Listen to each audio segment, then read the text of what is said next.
With austerity cuts, political scandals and environmental concerns, Britain's looking like a difficult place to live.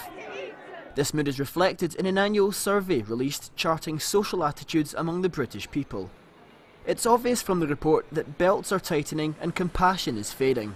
Support for tax increases to fund the NHS is waning. More than half of those surveyed feel that benefits paid to unemployed people are too high and discourage them from working. And only a quarter of people are willing to pay more to protect the environment. But it's their opinions on political engagement that are particularly interesting.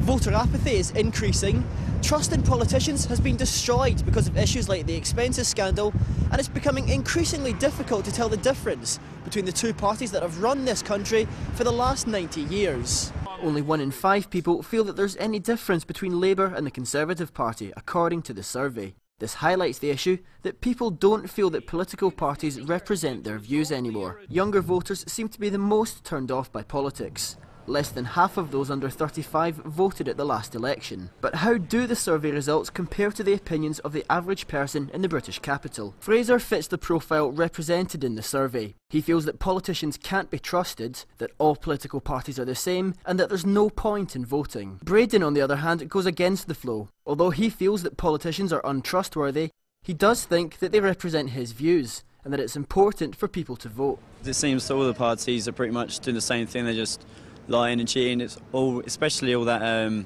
like expenses stuff, just threw me completely. I was like, well, it's pointless. If everyone's going to do that, I'm not going to vote. I think it shows that you have a say in the country. Like, if you don't vote and you then complain about politicians, then you've not done anything to change it. The report concludes that the gulf between politicians and the public is widening. With interest in voting dwindling, it appears that Parliament needs to do more to reach out to its electorate, to halt a potential threat to the democratic process. Steve McCall, PressTV, London.